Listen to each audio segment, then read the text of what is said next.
So, good morning, friends. Once again, I welcome you back on this class of video lecture. This is BA Part 2nd, English Literature, and we are taking paper 1, that is Poetry and Drama.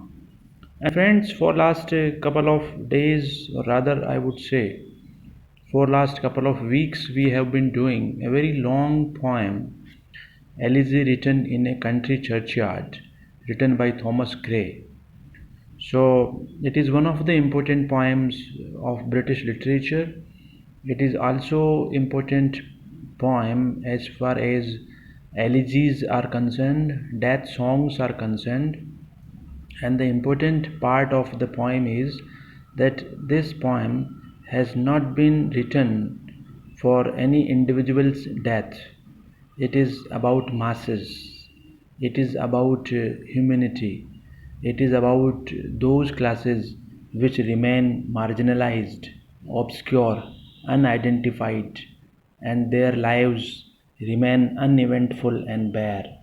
So, friends, we did stanza 13, 12, and 11 some days back. So, today we resume from stanza 15. So before we discuss the explanation part of this poem, of this stanza, I read the stanza. Some village Hampden that with dauntless breast the little tyrant of his fields withstood, some mute inglorious Milton here may rest, some Cromwell guiltless of his country's blood. Like stanza number 14, it is also one of the important stanzas of this poem, and it also occurs in examination, comes in examination for explanation purpose. So the poet says that their obscure the poet, this is stanza number 15, please keep in your mind. It is probable that in this churchyard is buried some village farmers who had the spirit to resist the tyranny of some petty landlords as boldly as Hampden, or perhaps here lies buried some villagers who had the genius of a great poet like Milton, but who, for want of opportunity, want of resources, want of platform, want of exposure, wrote no poems, and so remained obscure, unidentified, uneventful, and bare.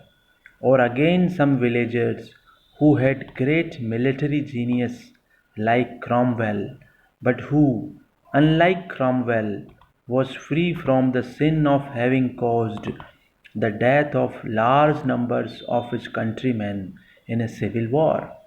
So, in this poem, in this stanza, there are the references of some of the well renowned dignitaries of British history and culture, from poetry, from polity, and from history.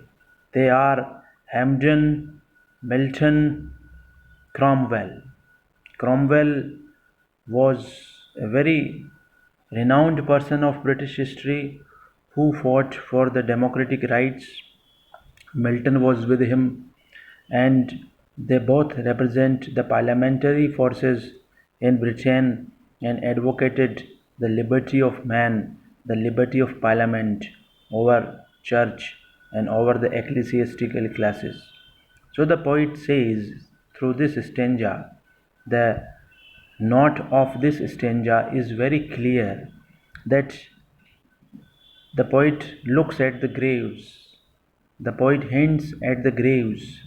And what does he want to say? He says that in these graves may be there lying some of the persons as genius as Milton was, as perfectly, having perfect caliber as Milton had. Maybe under these graves some people, some villagers lying like Cromwell, who brought out a sort of revolution in the history of Britain. So I again repeat this stanza. It is probable that in this churchyard is buried some village farmers. We generally, in the so called civilized society, in this society of culture, pomp and show, snobbery, in this history which is full of kings and queens, we do not take note of farmers, villagers, rustic people. So, the one and the only emphasis of Poet Gray is on these classes, right? The poet says, in this churchyard is buried some village farmer who had the spirit to resist the tyranny of some petty landlords. The farmers, the history of farmers has been the history of resistance against landlords, the tyrants, against the merciless revenue system, against the merciless Shylocks who lend money on high interest rates, right? So we can compare the situation of farmer of Indian culture to Western culture. The exploitation remains the same, the resistance remains the same, and the existence of the tyrants, landlords remain the same, and the existence of the Shylocks remain the same.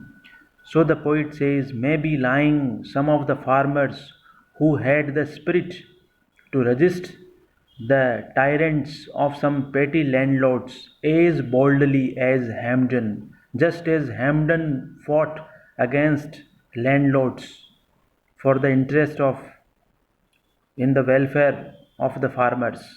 So maybe they are lying Hampdens. The next point of reference, the poet says, may be lying Milton, and you see the typical adjective used by Gray, some inglorious Milton, the mute inglorious Milton. Many people under these graves lying, having all caliber, potential, power, qualifications, education, but looking to the limitation of time and space and opportunities, they never come to the forefront.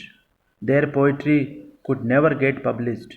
They hadn't all that resources. They hadn't all that connections.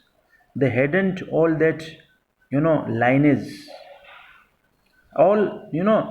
For success, what is required?